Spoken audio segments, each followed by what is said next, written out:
The Pentagon is the largest low-rise office building in the world. This massive building is home to the world's most secretive military decisions. Most US citizens have no idea what goes on within the mysterious confines of this military headquarters. Today, we're learning facts about the Pentagon.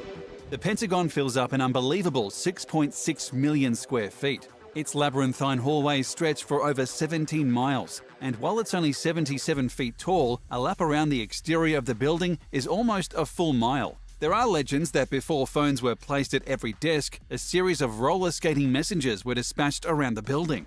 This enormous space still ranks as the second largest office building in the US. The Pentagon is extremely iconic because of its design. Very few buildings exist in a perfect pentagon. So why exactly was it built this way? The building was originally designed to fit into a tract of land with borders on 5 sides. The architects and designers came up with a unique pentagonal plan for the building that would maximize the site's odd dimensions. Each of the 5 wedges would have several concentric rings of office space, linked to each other through corridors. A courtyard would sit at the center of the complex. But after a pitched battle with conservationists who were concerned the building would block the sweeping vistas of Washington from the cemetery, President Franklin D. Roosevelt decided the new headquarters should instead be erected on the current site, which is at the foot of the Virginia side of the 14th Street Bridge over the Potomac. The new location, 80 acres carved out of Fort Myer and almost 147 acres from the old Washington Hoover Airport, was chosen in part because a slum known as Hell's Bottom could be removed.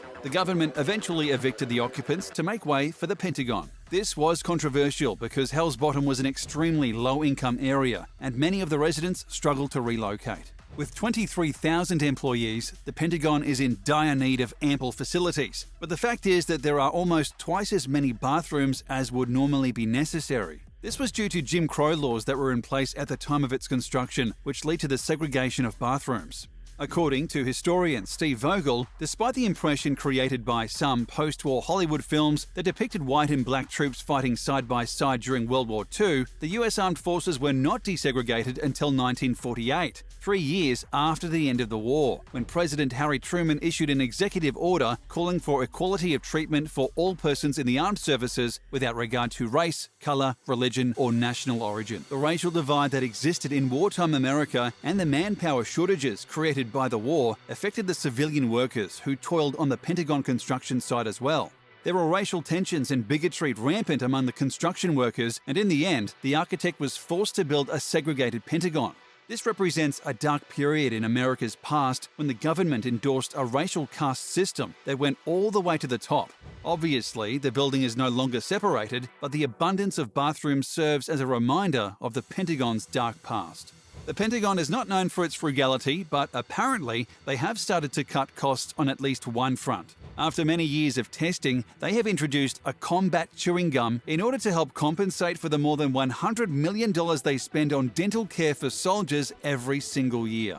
The peppermint-flavored gum was envisioned for troops deployed to challenging environments with no running water. But as the work progressed, researchers at the US Army Institute of Surgical Research saw a wider need.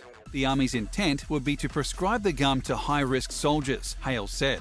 They would be asked to chew the gum for 20 minutes, 3 times a day, after each meal. The effort should reduce plaque and therefore tooth decay.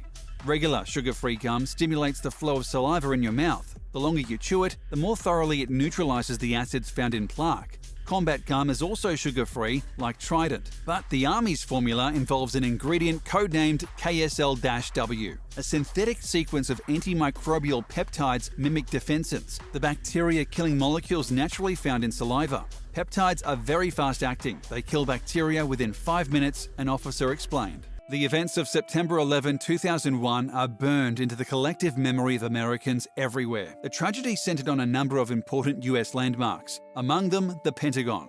Early in the morning of September 11th, a passenger plane crashed into the Pentagon, causing widespread chaos and panic. While the act was horrific and all the losses on that day were devastating, structural damage analysis revealed that the death toll at the Pentagon could have been far worse if not for some critical engineering decisions made 60 years earlier. Construction began on the Pentagon soon before the start of the Second World War. At the time, steel was being rationed and Pentagon was built with reinforced concrete. a material that would eventually limit the effects of the blast on September 11th. Furthermore, thinking the Pentagon would need to store heavy caches of records for the long haul, the US Army Corps of Engineers built in excess strength and structural redundancies that would end up saving hundreds and potentially thousands of lives on 9/11. Though the events were deeply scarring for the employees of the Pentagon, many lived to see another day due to these fortuitous renovations. Because it's the headquarters for the Department of Defense, the Pentagon is home to numerous weapons on the cutting edge of military technology. Among the weapons rumored to be in production are directed energy weapons, which function like lasers and can disintegrate objects from miles away, long-range acoustic devices, which are concentrated beams of sound often used for crowd control, and magnetic hydrodynamic explosive munitions, which can seek out their targets through magnetism.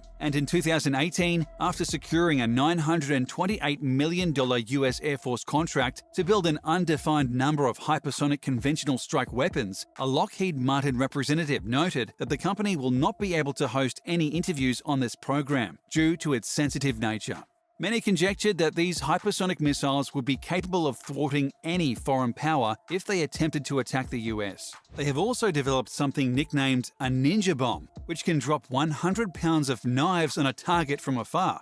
And then there's rocket balls. Rocket balls are the latest Pentagon secret weapon to be publicized. The idea is that you take a hollow sphere with a hole in it made of rubberized rocket fuel. When lit, the rocket balls get very hot inside and ejects a high-temperature exhaust through the hole. Then it propels itself every which way, bouncing off hardened walls and breaking through doors into whatever else falls in its path. Between June and October of 1999, one of the most incredible episodes in the history of hacking was carried out. The United States Department of Defense discovered a number of intrusions to private companies, school systems, as well as the Department of Defense itself and even NASA.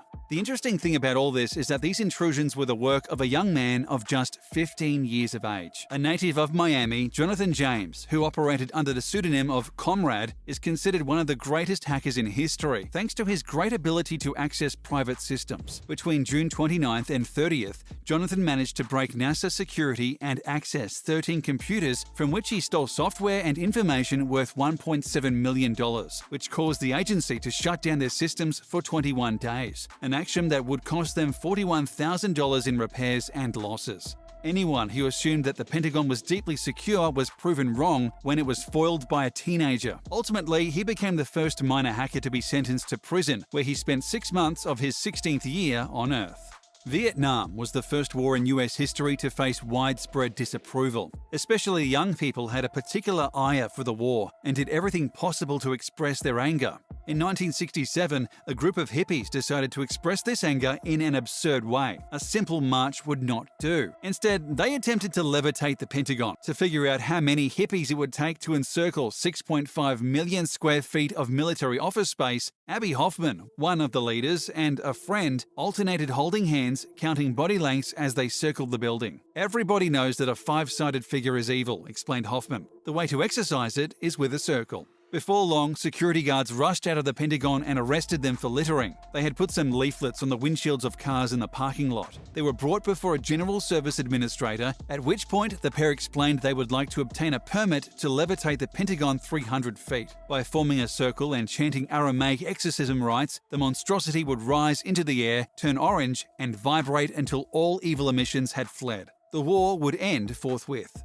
Most of the public found their exploits humorous, though they were never able to carry out their exorcism. It's well known that the Pentagon keeps secrets about every aspect of the US government. But in 2005, there was a massive leak of documents known as the Pentagon Papers. Officially titled History of US Decision-Making in Vietnam, 1945-68, the Pentagon Papers are a study of the origins and development of the Vietnam War. They were commissioned in June 1967 by Secretary of Defense Robert McNamara after he had developed doubts about the morality of the war. They became the subject of a major Supreme Court case, New York Times Co. vs. United States, regarding censorship and freedom of the press. The files contained information on massive US and British electronic surveillance programs designed to spy on terrorists and ordinary citizens by collecting their personal data. The paper had been publishing the information for a month, refusing government demands to stop when the authorities showed up. They released numerous government abuses of civil liberties, both of US citizens and foreign nationals, ultimately discrediting much of the Pentagon's work over the last several decades. In recent years, public support for the Pentagon has plummeted as people begin to associate it with torture and runaway spending, not to mention illegal monitoring of US citizens. On January 29, 1975, an explosion rocked the headquarters of the US State Department in Washington, D.C. No one was hurt, but the damage was extensive, impacting 20 offices on 3 separate floors. Hours later, another bomb was found at a military induction center in Oakland, California, and safely detonated. A student group called the Weather Underground claimed responsibility for both bombs. Originally called the Weathermen or the Weathermen, a name taken from a line in a Bob Dylan song, the Weather Underground was a small, violent offshoot of Students for a Democratic Society, or SDS, a group created in the turbulent 60s to promote social change. In the subsequent years, they have been deemed controversial.